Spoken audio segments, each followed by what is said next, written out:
आज हम आपको एक ऐसा रहस्य बताने जा रहे हैं जिसे सुनकर आपकी रूह कांप उठेगी। सवाल ये है, आखिर महिला नागा साधुओं के शरीर के एक हिस्से को निष्क्रिय क्यों कर दिया जाता है, जबकि पुरुष नागा साधुओं के साथ ऐसा कुछ नहीं किया जाता। इसके पीछे की वजह ऐसी है कि जानकर आप हैरान रह जाएंगे। तो वीडियो को अंत तक जरूर देखें, क्योंकि आज हम एक ऐसे सच से पर्दा उठाने वाले हैं जो सदियों से गुप्त रखा गया है। महिला नागा साधु बनना कोई साधारण बात नहीं है। ये एक कठिन, रहस्यमयी और बेहद गुप्त प्रक्रिया होती है। महाकुंभ 2025 जैसे मेले महिला नागा साधुओं के बिना अधूरे माने जाते हैं, क्योंकि इनके पास वो अद्भुत शक्तियां होती हैं जो आम इंसान की समझ से परे हैं। आपने पुरुष नागा साधुओं के बारे में बहुत सुना होगा, लेकिन महिला नागा साधुओं का जिक्र आते ही सब चुप हो जाते हैं, क्योंकि उनकी साधना और शक्ति दोनों ही रहस्यमयी होती हैं। वे इन्हें केवल ईश्वर की आराधना में लगाती हैं, ना कि दुनिया को दिखाने के लिए। अब सवाल उठता है, एक साधारण महिला नागा साधु कैसे बनती है? तो इस प्रक्रिया में उसके शरीर के एक हिस्से को निष्क्रिय कर दिया जाता है, ताकि वासना और इच्छाओं पर पूरा नियंत्रण पाया जा सके। ये सुनने में जितना कठिन है, हकीकत में उससे कई गुना अधिक भयावह होता है। अगर आप सच में भगवान शिव में आस्था रखते हैं तो वीडियो को लाइक करें और कमेंट में हर हर महादेव जरूर लिखें। अब जानते हैं, महिला नागा साधु कौन होती हैं? क्या ये सिर्फ कहानियों और पुराणों का हिस्सा है, या वाकई इनका अस्तित्व आज भी है? बहुत लोग सोचते हैं कि केवल पुरुष ही नागा साधु बन सकते हैं, लेकिन सच्चाई ये है कि महिला नागा साधु भी होती हैं। अब आपके मन में सवाल उठ रहा होगा, क्या वे भी पुरुष साधुओं की तरह निर्वस्त्र रहती हैं? और क्या वास्तव में उनके शरीर का कोई हिस्सा त्यागना पड़ता है? महिला नागा साधुओं की पहचान है लंबे बाल, भभूत से सना शरीर और हर पल शिव ध्यान में डूबा रहना। उनका जीवन जितना रहस्यमय है, उतना ही अदृश्य भी। नागा साधु चाहे स्त्री हो या पुरुष, उनका मार्ग आम साधुओं से अलग होता है। जहां साधारण साधु समाज में रहते हुए भक्ति करते हैं, वहीं नागा साधु पूरी तरह दुनिया से कट जाते हैं। महिला नागा साधु बनने की प्रक्रिया बेहद लंबी और कठोर होती है। ये सिर्फ वर्षों की तपस्या और परीक्षा के बाद ही संभव है। कई चरणों से गुजरकर ही किसी को नागा साधु का दर्जा मिलता है। अखाड़े के गुरु खुद तय करते हैं कि कौन इसके योग्य है।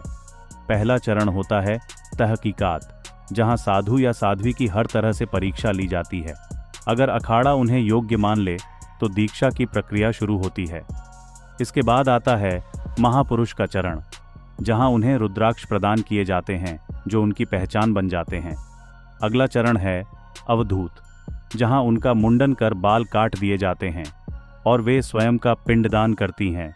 इसका अर्थ है कि अब वे अपने परिवार और समाज के लिए मृत हो चुकी हैं। इसके बाद वे केवल ईश्वर के लिए जीती हैं।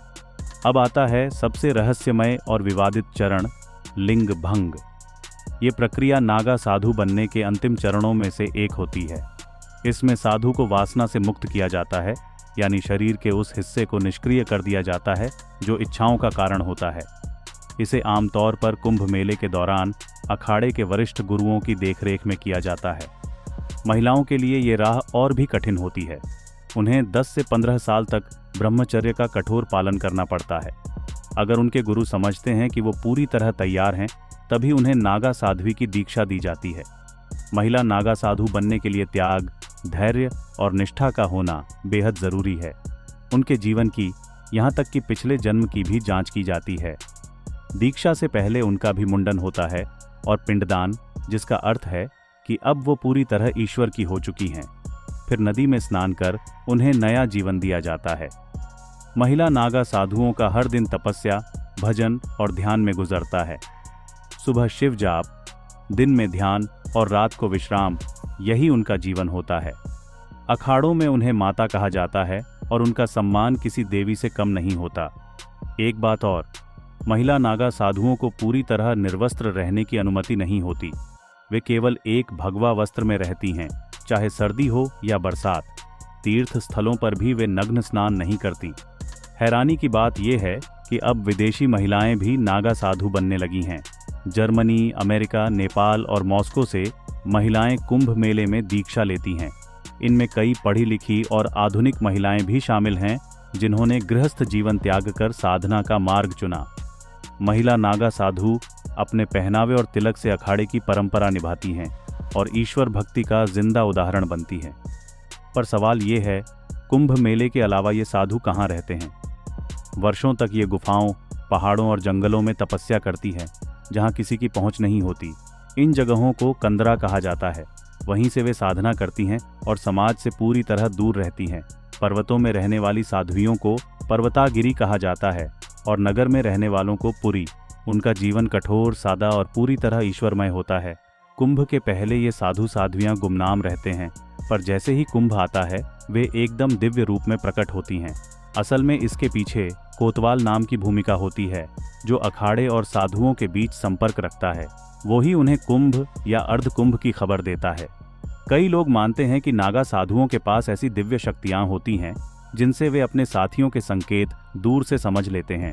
इसीलिए जब भी कोई महापर्व आता है, वे चाहे जहां भी हों, समय पर वहां पहुंच जाते हैं और अपनी उपस्थिति से उस आयोजन को दिव्यता से भर देते हैं।